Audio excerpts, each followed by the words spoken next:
दोस्तों, 2 दिन के बाद, आज से 2 दिन के बाद मैं सीएम की कुर्सी से इस्तीफा देने जा रहा हूं।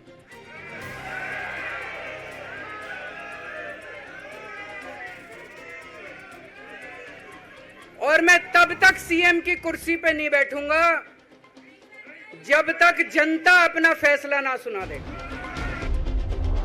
दिल्ली के सीएम अरविंद केजरीवाल ने अचानक ये ऐलान करके सबको चौंका दिया। उन्होंने कहा कि अगले 2 दिन बाद वो सीएम पद से इस्तीफा दे देंगे। इसके साथ ही उन्होंने कहा कि मनीष सिसोदिया भी दिल्ली की कमान नहीं संभालेंगे।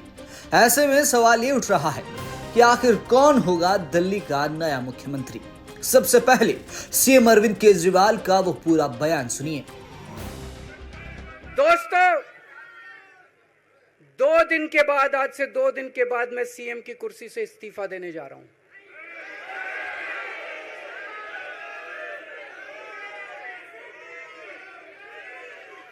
और मैं तब तक सीएम की कुर्सी पे नहीं बैठूंगा जब तक जनता अपना फैसला ना सुना दे। मैं जनता के बीच में जाऊंगा, गली गली में जाऊंगा, घर घर में जाऊंगा, और जब तक जनता अपना फैसला ना सुना दे कि केजरीवाल ईमानदार है, तब तक मैं सीएम की कुर्सी के ऊपर नहीं बैठूंगा।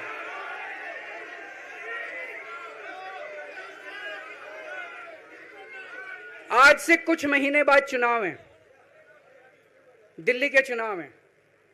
मैं जनता को निवेदन करना चाहता हूं, अपील करना चाहता हूं, अगर आपको लगता है केजरीवाल ईमानदार है, मेरे पक्ष में वोट दे देना। अगर आपको लगता है केजरीवाल गुनहगार है, मेरे को वोट मत देना।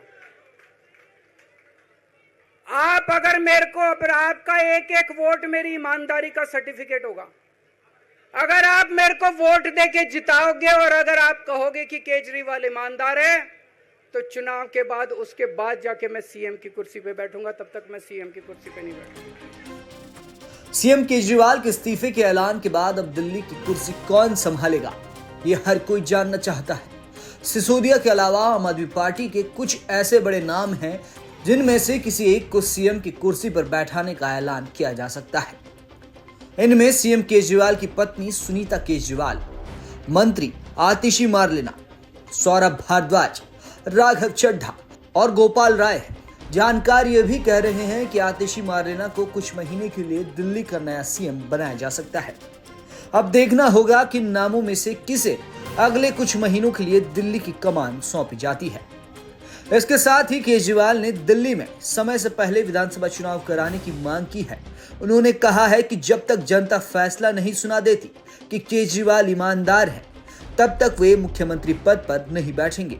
दिल्ली में फरवरी 2025 में विधानसभा चुनाव होने हैं, लेकिन केजरीवाल ने मांग की है कि नवंबर में चुनाव कराया जाए। बीजेपी ने अरविंद केजरीवाल के इस ऐलान को ड्रामा और दिखावा बताया है। देखिए, अरविंद केजरीवाल के इस्तीफे की घोषणा के बाद मुझे 3-4 बातें बहुत स्पष्ट दिख गई हैं। पहला तो अरविंद केजरीवाल को तो कोर्ट ने चीफ मिनिस्टर पद से हटा दिया था, तो ये एक नया ड्रामा है, दिखावा है। चलिए, देर आए लेकिन संविधान के रास्ते पे आए। होना तो ये चाहिए था कि जिस दिन आप जेल जा रहे थे, इस देश के इतिहास में जब भी चीफ मिनिस्टर जेल जाने की नौबत में आया है तो उसने इस्तीफा दिया है ताकि प्रदेश चलता रहे। अरविंद केजरीवाल ने दिखाया कि हमारा ईगो बड़ा है, हमारे लिए प्रदेश बड़ा नहीं है, प्रदेश के लोग बड़े नहीं है हमारे लिए। चाहे दिल्ली ठप हो जाए, झुग्गी में सेवा न जाए, पानी न जाए, अनऑथराइज कॉलोनियों के लोग सिसक के रोए, कुछ फर्क नहीं पड़ता। दिल्ली में गड्ढे गड्ढे हो जाएं, अरविंद केजरीवाल को ऐसा लगता था वो चुने नहीं गए हैं, जैसे लगता वो राज गद्दी पर बैठे हैं। तो ये सारे चीजों का आज पटाक्षेप हुआ है।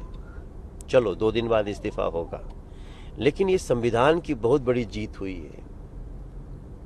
संविधान यही कहता था ना कि आप इस्तीफा देना पड़ेगा आप, और इतने सारे बहस, इतने सारे जिरह के बाद भी कोर्ट ने बेल देने के पहले उनको चीफ मिनिस्टर पद से हटा दिया। आप फाइल नहीं साइन कर सकते, आप ऑफिस नहीं जा सकते चीफ मिनिस्टर ऑफिस का, मतलब कि आपको हटा दिया गया। हाँ, बेइज्जत करके हटाया, आपने खुद अपने को बेइज्जत किया। अब जब आपने घोषणा कर दिया है एक विक्टिम कार्ड खेलने के, तो वो माहिर है ना अरविंद केजरीवाल जी, तो वो दिखाएंगे कि देखो देखो मैंने इस्तीफा दिया। इस्तीफा नहीं दिया उन्होंने, ऑलरेडी वो कोर्ट के द्वारा सस्पेंड किए जा चुके हैं। अब जब इस्तीफा भी दे रहे हैं तो 2 दिन का टाइम ले रहे हैं। कुल मिलाकर देखा जाए तो अरविंद केजरीवाल ने दिल्ली की सियासत में नया भूचाल ला दिया है। देखना यह होगा कि आने वाले दिनों में क्या बड़ा ऐलान होने वाला है। ब्यूरो रिपोर्ट, दिल्ली तक।